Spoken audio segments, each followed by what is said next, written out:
Une mauvaise note, ça fait toujours mal, surtout quand on veut montrer qu'on est un bon élève et surtout lorsque le conseil de classe est en approche et qu'on risque de redoubler. La mauvaise note, c'est l'agence de notation Standard & Poor's qui nous la donne. La France passe de AA à AA-. Et le conseil de classe, c'est bien entendu, ce sont les élections européennes qui arrivent dans 8 jours. Pour en parler, nos experts Arlette Chabot et Nicolas Doménac, bonjour à vous. Bonjour. Pour la politique, Isabelle Goudin et Alexandre Kateb pour l'aspect économique, bonjour à vous. Voici comment l'agence, justement, justifie cette dégradation. Regardez, le déficit budgétaire de la France en 2023 a été nettement plus élevé que ce que nous avions prévu. C'est donc bien le déficit qui est le coupable, c'est des fois qu'on ait encore un doute.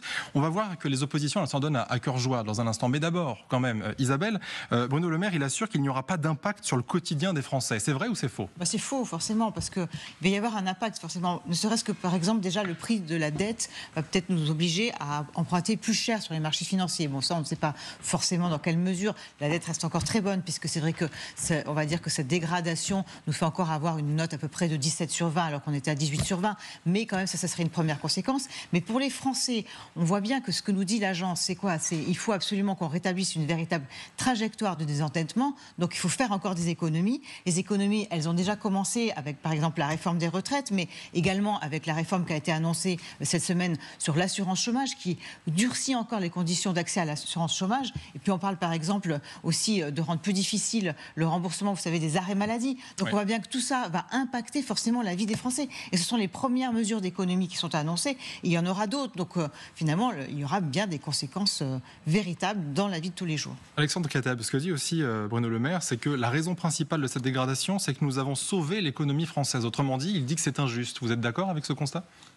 Je ne suis pas d'accord avec ce constat, évidemment. C'est un peu facile de mettre tout ça sur le compte de la pandémie et des mesures d'urgence. Alors oui, c'est vrai, il y a eu des centaines de milliards d'euros qui ont été injectés dans l'économie suite à la pandémie. Mais ce que reproche Standard & Poor's et plus généralement toutes les agences de contrôle comme la Cour des comptes, c'est le dérapage des comptes publics qui s'est poursuivi au-delà de la pandémie et de ses effets et qui en fait a acquis un caractère structurel.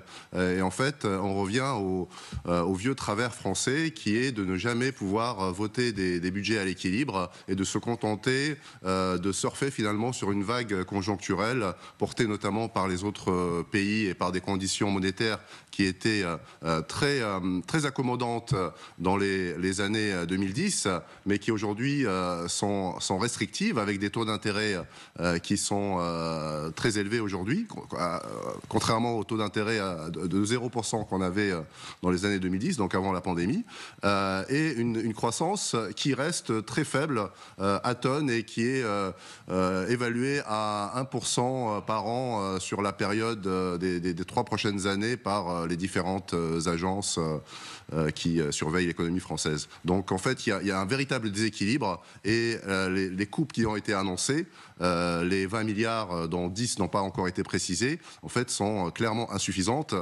Il faudrait finalement faire des coupes de l'ordre de 100 milliards d'euros à horizon 2027 pour atteindre la fameuse cible de 3% de déficit. Isabelle. Oui, ce qu'on reproche aussi beaucoup à Bruno Le Maire, c'est le dérapage en fait du déficit public, parce qu'il était encore annoncé donc à 4,9% au mois de décembre. Il aurait eu, Bruno Le Maire, une note du Trésor qui l'aurait averti, qui l'aurait alerté en lui disant effectivement ce déficit il va augmenter, note qu'il n'a pas voulu rendre publique, et puis maintenant on se retrouve avec un déficit à 5,5% sans savoir très bien où il est arrivé. Donc c'est ça qui lui était reproché. On parle d'insincérité finalement et de ne pas avoir été assez transparent justement sur ses comptes publics. On va revenir sur cet aspect économique, mais il y a aussi l'aspect politique qui nous intéresse évidemment ce matin, avec, regardez, déjà un premier tweet de Marine Le Pen hier soir lorsque l'annonce est tombée.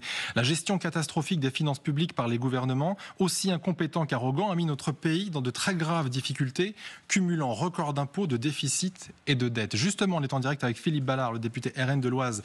Bonjour à vous, merci d'être en direct sur LCI. C'est un petit peu particulier pour le RN, parce que je crois que vous n'avez pas un très bon rapport avec les agences de notation, vous ne les reconnaissez pas vraiment, en fait leur autorité vous échappe un peu, et du coup vous dites aujourd'hui finalement ce constat il est bon à prendre et il ne fait que confirmer que ça a mal été géré par Emmanuel Macron. Il faut savoir.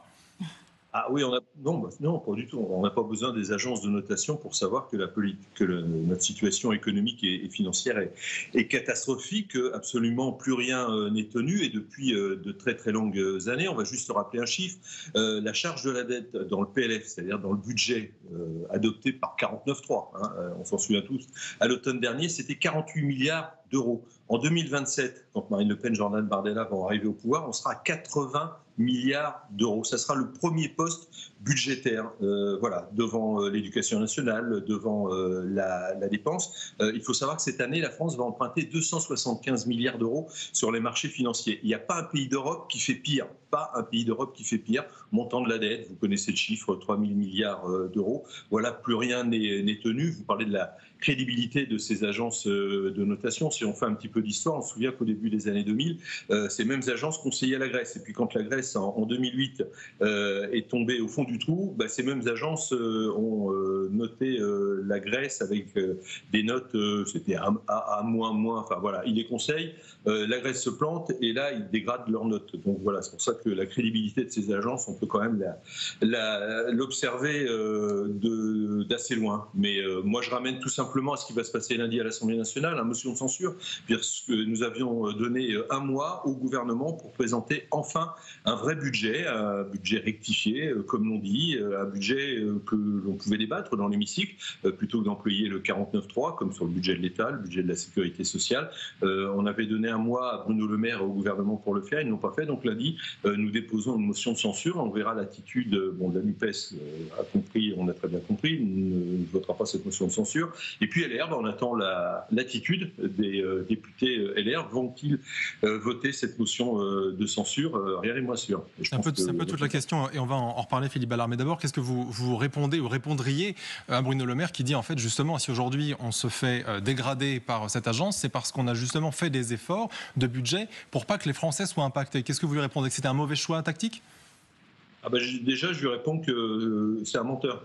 Voilà, parce que toutes les mesures qu'ils ont prises, ça a impacté directement les Français. Enfin, moi, dans ma circonscription, quand je rencontre mes électeurs, si vous voulez, ils me parlent d'une chose prioritairement, c'est le pouvoir d'achat. Leur pouvoir d'achat s'est dégradé, notamment à cause de la crise énergétique. On aurait mieux fait de suivre ce que le programme du Rassemblement national, c'est-à-dire de sortir de ce marché européen de fixation, je dis bien de fixation des prix, pas du marché européen de l'énergie, de ce mécanisme de fixation. Il faudrait que nous payions tout simplement l'électricité au prix où nous le produisons, avec notamment nos centrales nucléaires et l'hydraulique. Donc Monsieur Le Maire annonce 10 milliards cette année, 25 milliards l'année prochaine, mais attention, après les élections européennes, c'est avec une purge sociale terrible, désindexation des retraites. On va complètement durcir les règles de l'assurance chômage, et puis il y aura même encore en prime, cerise sur le gâteau, une augmentation du prix du gaz au mois de juillet.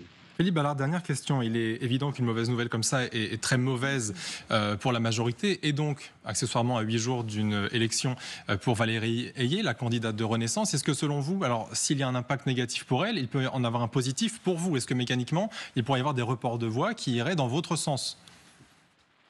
Moi, je pense que la liste de Valérie Ayé n'a pas besoin de ça pour sombrer corps et âme. Enfin voilà, les Français ont très bien compris. Nous, on fait campagne, on va sur les marchés, on est à la rencontre des Français, comme on le fait tout au long de l'année. Jordan Bardella rencontre les Français. Vous savez, première préoccupation, c'est le pouvoir d'achat avec l'insécurité et l'immigration, sans parler des déserts médicaux. Donc, la meilleure façon de répondre à Emmanuel Macron, à sa politique économique néfaste pour les Français, c'est le 9 juin de glisser un bulletin Jordan Bardella dans l'urne. Merci beaucoup Philippe Ballard d'avoir été en direct avec nous ce matin sur LCI. Effectivement, Arlette, on voit que les oppositions s'en donnent à cœur joie de tous les côtés. Ça mitraille, c'est-à-dire qu'on est en train de dire, voilà, c'est ça la politique de Macron, c'est ça la politique du gouvernement, donc désormais il faut en assumer les conséquences. Ça tombe très très mal, en effet, à 8 jours. Oui, ça tombe pas très bien, c'est du carburant évidemment pour tout le monde. C'est vrai que la droite s'est saisie, les droites se sont saisies depuis un petit moment de ce problème, depuis l'annonce du déficit, effectivement à 5,5.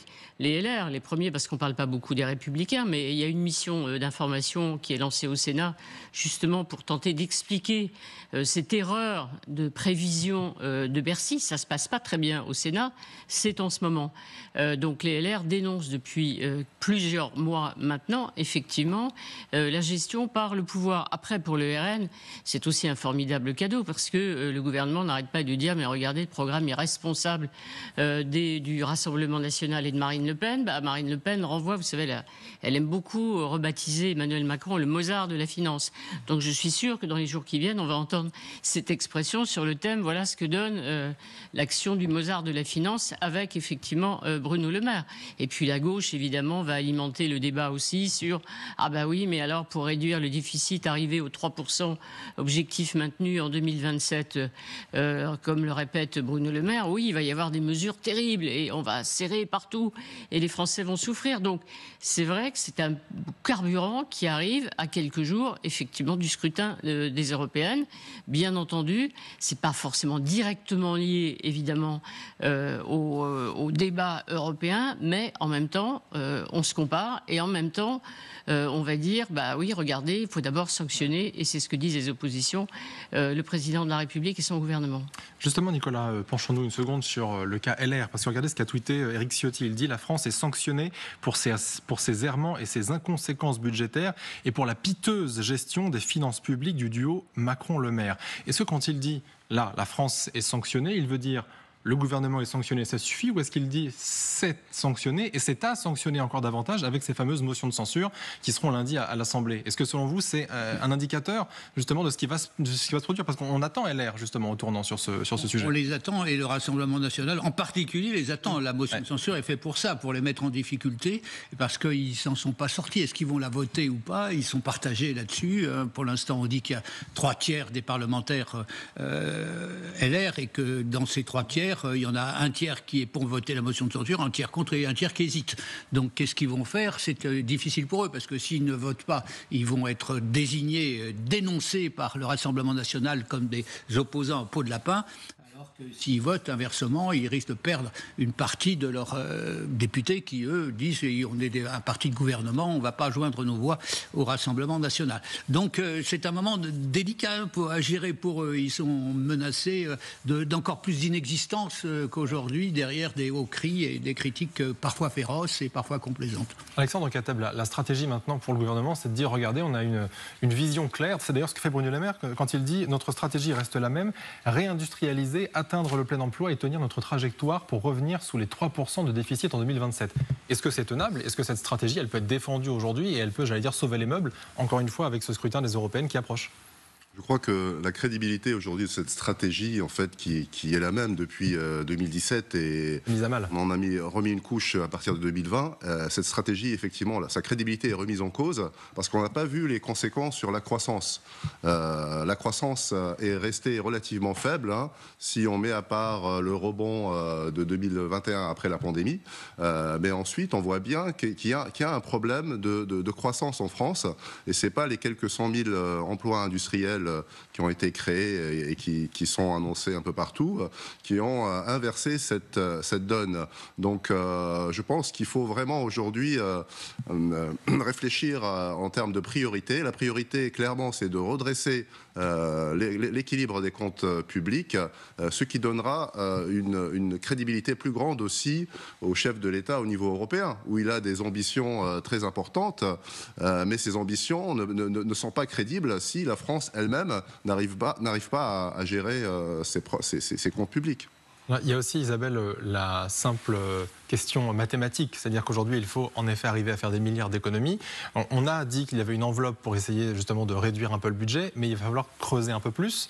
C'est quoi les pistes privilégiées aujourd'hui? Est-ce que le gouvernement a des choses déjà dans sa besace? Je vous le disais tout à l'heure, hein, on a déjà eu donc la réforme de l'assurance chômage, on parle maintenant des mesures concernant la santé, les arrêts maladie. C'est-à-dire suivre en fait l'avis de la Cour des comptes. Voilà, exactement. Il y a déjà eu 10 milliards d'annoncés, encore 10 milliards, on en est à coût de 20 milliards qui se succèdent. Mais ce qui est embêtant, au-delà de toutes ces propositions, c'est la crédibilité en fait, de Bruno Le Maire, qui, je pense, dans cette affaire-là, on a vraiment pris un coup, parce que vous parliez, Arlette, de la commission donc, des finances du Sénat, où il était auditionné déjà, ça a commencé jeudi, pendant 3 heures, il était devant, moi j'ai écouté, et vraiment, on entend un ministre des Finances qui dit, par exemple, le ministre ne dispose pas des recettes à l'euro près, il a eu des vents contraires, des recettes moins importantes que prévues. Enfin, on trouve quand même que sa justification pour nous expliquer pourquoi les finances n'ont pas été gérée correctement, elle est quand même un peu tendancieuse. Donc je pense que là-dessus, le gouvernement, maintenant, quand il nous dit je veux atteindre les 3% en 2027, on se dit parole, et on commence à ne plus tellement y croire. Oui, parce que jusque-là, quand même, Arlette, Bruno Le Maire, il a un peu l'aura de quelqu'un qui est, j'allais dire, un cadre dans son domaine, très respecté. On dit aussi que c'est un poids lourd face à Macron dans certaines négociations. Est-ce que ça veut dire qu'aujourd'hui, il perd un petit peu de sa superbe, ou est-ce que ça veut dire qu'à l'inverse, il n'a pas assez imposé ses choix à Emmanuel Macron, qui lui a demandé d'autres choses? Écoutez, on entendait Bruno Le Maire, on s'en souvient, en 2022, dire que pour la préparation du budget 2023, on était à l'euro près. Donc, visiblement, on a oublié la formule. En tout cas, on l'a encore en tête, mais dans la réalité, ça ne s'est pas traduit. Après, vous vous souvenez que lorsqu'on a découvert l'ampleur du déficit, les 5,5, on a beaucoup parlé des tensions entre Bruno Le Maire et le président de la République, Conseil des ministres, avec des propos rapportés donc pas forcément exacts, où quand même Emmanuel Macron s'est tourné vers Bruno Le Maire en lui disant enfin, ça fait 7 ans que tu es là. Et bien voilà, c'était une espèce de mise en cause, et on s'est même interrogé sur le maintien de Bruno Le Maire à Bercy. Donc le ministre est un peu en difficulté. On voit bien même aussi que sur les européennes, dans cette interview accordée aux Parisiens aujourd'hui en France, il dit même qu'il s'investit à fond dans les européennes, dans le débat. Il va soutenir la candidate, parce qu'on reproche aussi à certains ministres, le président de la République les reproche de ne pas aller s'investir suffisamment des meetings, etc. Donc il se défend sur tous les plans. Alors Bruno Le Maire sera-t-il encore à Bercy au lendemain des européennes? C'est assez vraisemblable. La question lui est posée. Il dit qu'il faut bien préparer le budget suivant. Mais il ne faut pas oublier qu'il y a eu un moment de crispation, de tension entre le chef de l'État et Bruno Le Maire il y a donc quelques mois. Nicolas, est-ce que c'est pareil, là aussi, à qui ça peut profiter finalement? Si ça n'est en effet certainement pas profitable à Valérie Ayé pour les européennes, qui peut vraiment, j'allais dire, tirer son épingle du jeu avec cette nouvelle carte économique? Le RN, visiblement, il disait pas tellement. Je vous dirais spontanément comme ça, Raphaël Glucksmann.